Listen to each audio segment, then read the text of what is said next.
And so just as we experienced in 2007, 2008, when we spent many billions of dollars within a very short period on federally mandated projects, we hope that they won't come again, but it might. Okay, thank you. Earlier, I think I got the numbers right, maybe wrong.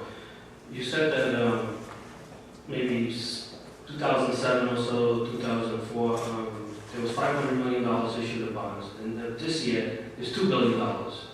Did I get those numbers right? The numbers were right. The $500 million a year was when the Water Finance Authority was first created in 1985. Okay. And that's kind of an indication that, back in 1985, before a lot of the Safe Drinking Water Act regulations had their effect on us, that was typical annual capital expenditure. Now, our capital program for the foreseeable future is going to be between $1 and $2 billion a year. So if you issued bonds of $2 billion in bonds in 2014, why is that? For what purpose? For debt service? For capital and maintenance, construction costs? Because when we award a construction contract, and I'll give you an example. We have I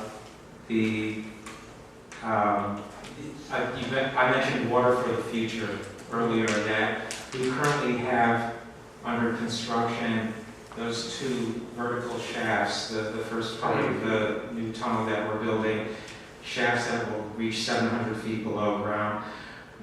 That contract cost, as I recall, a little over $100 million. So that's construction that, as that takes place, we have to issue bonds. A lot of our... Why can't you pay for that from existing revenue generating from, what we as customers pay? Why do you have to issue $2 billion in bonds? And what will the bond, how much will you be issuing bonds next year? How much will that be? I mean, you must have projections. Right, those projections are built into the rate increase. So every year we look at all the construction projects that are active and how much each of those contractors is spending in the next year, and then those contractors will invoice us. And when you put all those invoices together for construction contracts, that's the amount of bonds we have to float every year. So next year we're predicting we have to issue somewhere between $1.5 and $2 billion worth of bonds. We currently... But then these rate increases will never stop. How can the water board, how can you, executive director, reduce these water rates? This is what we're here for. We don't want increased water rates. The last 10 years, we've had 100%, 110% water rate increases. What are you folks going to do to stop this? Well, that's a question. That's $1 million question. No, it's the $1 billion. It's a $1 billion question. $2 billion. It's the $3.6 billion question. So it's got to stop. You have to find some way mechanism to reduce it. You sure all kinds of charts about other cities and so on have higher water rates, but they have lower real estate taxes. Some of them may have higher real estate taxes. When you take the overall picture of New York City and us as the consumer, we just have increase in every utility bills and water rates and everything else. I can't control Con Edison, I can't control Brooklyn Union Gas or keep National Grid, but we're trying to find some mechanism to control increase in water rates. right, and I can only partially answer your question this way. If you look at some of those other cities, when they have a water main break, what do? They tell the citizens, you have to boil the water. In some cases for a number of days. I don't think there's been a boil the water alert in New York City for decades. So part of, No, I do understand we have a safe drinking system, we have a reliable drinking system. That we give everybody credit for that. DEP, the water board. previous administrations, that we understand. But at some point, and I know you have to do capital investments and so on to keep the infrastructure up and running. But at some point, we have to use some common sense and manage these capital construction contracts differently and pick the right projects to implement. Like you show the Delaware Aqueduct is leakage, but is it in bedrock? Is that existing line in bedrock? How much leakage is there? Is it necessary to spend that? I forget how much you're going to spend overall for that project. It leaks up to 30 million gallons a day, depending on how much flow goes through the tunnel. That's significant. That's about 3% of the water that New Yorkers drink every day. AECOM, you mentioned that firm for some reason they do a financial analysis. They're the independent consulting engineer that is required to certify, to evaluate whether the expenditures we make on operations and in capital investment are adequate to keep the system going and provide the service levels that all of us need for the water system. What makes them qualified? So they're a private entity, and I'm sure you folks have your own engineers that could possibly do something of that nature. They received the contract through a competitive process, and they're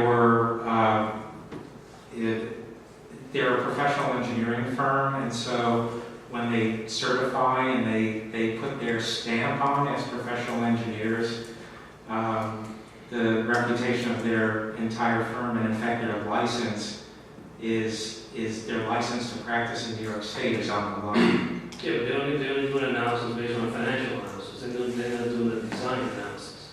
They go through a separate process each year with us to, as part of that certification, to look at our infrastructure, to interview all of senior management, to understand what our priorities are. So it's more than just a financial analysis. And they would make the recommendation as to what type of projects to implement? They question us on what our priorities are, and then they evaluate what we say, and then they issue a determination. And so every year we've received what in the industry is the highest rating for an engineering evaluation, which surprisingly the highest rating is called adequate. I was at my first year at DEP when we got the letter from them, and they said, we determined that you're adequate. And I said, is that the best we can do? But that is the industry's highest rating, is adequate. But again, do you think, they, in some respects, would recommend the type of projects that you would implement, right? Well, in fact, they reaffirm what we do. We have hundreds of engineers, and in a system that has hundreds of miles of aqueduct, 7,000 miles of water mains, 7,500 miles of sewers, 14 wastewater treatment plants, 2 large water treatment plants, many dams. We are constantly looking at the infrastructure and determining what needs to be fixed. All right. Again, I guess there's no end in sight for water rate increases. Bottom line, right? I think, perhaps one way in which we can work together is, while it hasn't happened yet, is if we get, if we feel that other federal mandates are impending, and we don't feel that they would have any beneficial effect on either water quality, drinking water quality, or harbor water quality, we would hope that we could rally support from our customers and from our local elected officials to push back on federal regulations when necessary. If I had made it clear, the federal mandates were the single biggest cause of the debt service going up. And we don't want to constantly be in that situation, so I would hope that we could work together in the future. Thank you. All right, thank you. Do we have any other questions?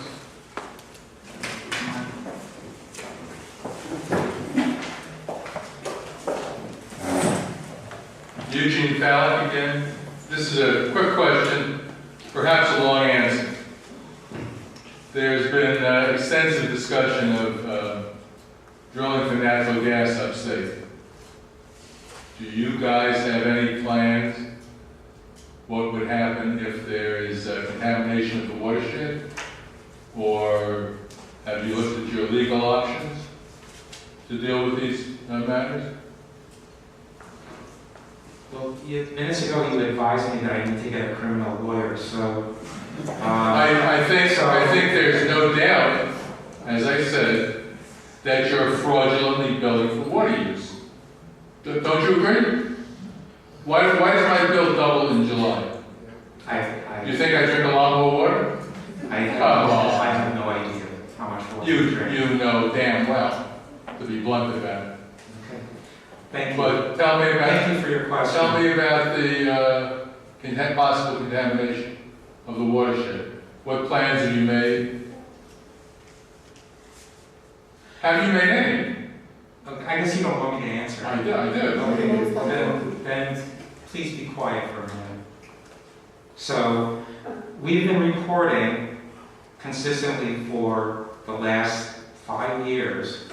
Perhaps you haven't heard.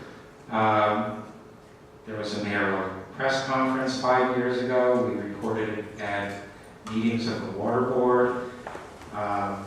We were successful in getting the state to pass regulations that prohibit fracking in the watershed.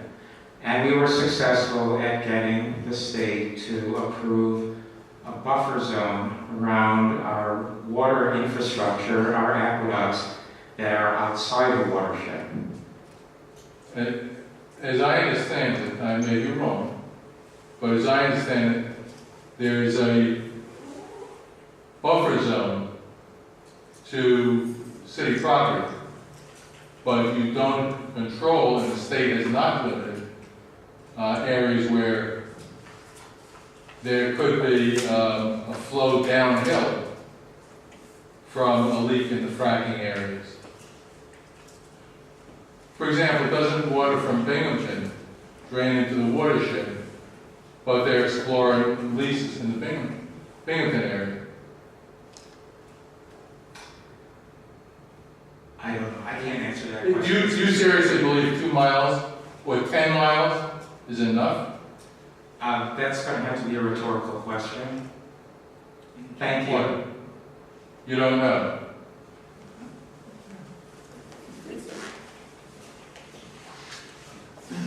There are no further questions and comments. I got one. Steve, can you get this thing? Right. I'm not a caller. I guess it's a question, and what follows after, well, the preliminary answer. I've noticed that you're doing a lot already to try and combat the issues we have with flooding and inward stormwater. Are there any incentives that you have gotten with Plan NYC or any of those other groups on with so far? I'm sorry, in Plan YC, and then what was the best? Are you working with or funding any of the incentives or programs that are associated with Plan NYC yet? Yes, well, the Green Infrastructure Program comes under the Plan YC umbrella, and we've targeted areas which are especially prone to producing combined sewer overflows during rainstorms. And so we're planting bioswales on the streets and working with the Parks Department and DOT so that they design and build absorbent features on their property. And we also have the Blue Belt, which I'm sorry I didn't highlight on my sustainability page there, but the Blue Belt, which has been existing in Staten Island and growing there for many years. We started a Blue Belt in southeastern Queens, which, it's been very successful in Staten Island in controlling stormwater, and the community loves it because it provides natural features that didn't previously exist. Although that sounds oxymoronic that we build natural features. But we're building it also in southeast Queens. And we also, I don't know if you want to add to that, because one of our water board members was formerly with Plan YC. So a number of the initiatives in Plan YC, particularly around stormwater management, are funded through the DEP capital plan, including the green infrastructure plan. There are a number of incentives for homeowners, the rain barrel giveaway that's been done in the past, to try to incentivize on-site stormwater management capture. And those are part of the overall green infrastructure plan within DEP and part of Plan YC. Does this include green roofs and blue roofs? Yes, part of the green infrastructure plan, we've helped to fund green roof schools, green and blue roofs actually, and we set up on one school a traditional roof, a green and a blue, so we have a living laboratory that we can measure the results and know better how to expand the program in the future. Green roof on a building in the Brooklyn Navy Yard, and we also encourage the community to submit proposals for green infrastructure, and we'll provide grant funding for them. Okay. Well, at that point, while I would say that it's good, and it's also somewhat of a good start, I've seen things with the Brooklyn Grange PS 118. I've actually been pushing people at my company to see if we can install more of these into our own buildings. On that note, not just to help with the stormwater flow issues and all the additional green space and the other green of buildings, but to help give all the landowners, both big and small, a bit more control over what's going on, and to make sure that, if quite frankly these rates are going to increase no matter what we do, we put them to good use. I would suggest putting some more of that funding that goes into construction into these green roofs and blue roofs, because I know what a huge help they will be to the stormwater runoff issue, especially once the next storm comes in. We don't want to waste a cent to have that be a problem, number one. Number two, as much as is being done for this already, there is not a whole lot of awareness of this to be had anywhere, and most of the ones that are quite frightened by the prices. Let's face it, who isn't? That's why we're all here. But if we're going to do more, we need to have that more give and take. But we can do this. So I think a little bit more funding there would be very helpful. Help us help you. Help us lower our bills. Thank you.